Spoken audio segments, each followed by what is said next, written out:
Yang mana yang harus saya percaya? Yang mana yang Islam asli, yang mana Islam yang bukan Islam, Pak Ustadz? Karena ada yang bilang Islam itu salam, contohnya ya, salaman dengan seorang guru aja ya. Saya tadi pagi swipe lihat tuh, lewat tuh. Oh, kebetulan banget tuh. Bahasa lama juga di atasnya ya. Ustadz bahasa lama, tapi bukan Pak Ustadz. Salaman biasa aja. Yang satunya lagi salaman sampai pegang kepala, sampai cium dada, sampai cium kaki. Jadi saya nggak tahu Pak Ustadz, yang mana ini yang Islam, ajaran Islam yang sebenarnya yang mana ini Pak Ustadz. Dan bukan hanya ini, ada banyak lagi yang lain, serentetan yang lain lagi. Bagi saya yang pengen belajar, saya pengen tahu yang mana yang harus saya percaya Pak Ustadz. Sebenarnya secara umum salaman itu sunnah Nabi Muhammad dulu. Asal kita salamannya dengan yang pertama, sesama jenis, laki-laki sama laki-laki, perempuan sama perempuan. Karena kata Nabi SAW, aku tidak menyalami wanita. Nah, beliau mengatakan begitu.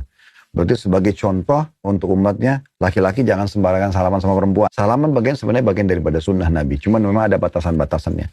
Dan kata Nabi SAW, tidak ada dua orang muslim yang bersalaman. Kemudian mereka melepaskan tangannya kecuali berguguran dosa-dosanya. Karena salaman itu bagian daripada ibadah gitu kan. Nah cuma sekarang kita pindah. Kalau dikembangkan lebih jauh, contoh misalnya seorang murid salaman sama gurunya. Sebatas apa dia boleh salaman? Ya yang paling aman dia salaman biasa.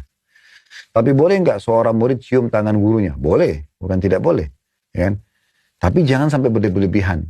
Sebagai contoh misalnya jangan menganggap, oh kalau nggak salaman saya dosa nih. Atau saya kualat misalnya. Oke. Contoh, atau gurunya menganggap, oh kalau kamu tidak cium saya kamu akan kualat. Contoh ya, kalaupun ada seperti itu tidak boleh. Dan itu sudah masuk ke satu ranah yang sebenarnya tidak pernah ada contoh dari Nabi Muhammad SAW.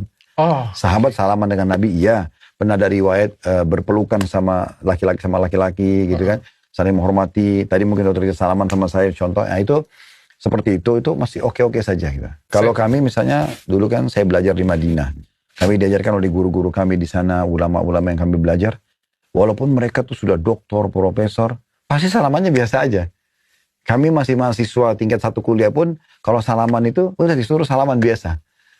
Selain dia merasa itu membuat dia tidak sombong, juga dia ingin mendidik kepada kita salaman seperti ini yang dicontohkan. Nah begitu. Oh justru semakin tinggi semakin seperti itu ya Pak Ustadz ya? Iya kalau di Timur Tengah ya. Kalau yang kami dapatkan gitu ya. Maksimal itu di Madinah atau di Mekah itu kalau ada guru mereka biasa mencium kepala untuk menghormatin gitu ya. Nah itu yang ada. Tapi tentu saja saya bilang tadi bukan tidak boleh mencium tangan. Atau mungkin ada orang yang kebetulan salaman sama gurunya, karena dia terharu, dia mencium pundaknya. Tapi itu bukan sebagai pengkultusan. Hanya mungkin sebatas dia menghormati mungkin.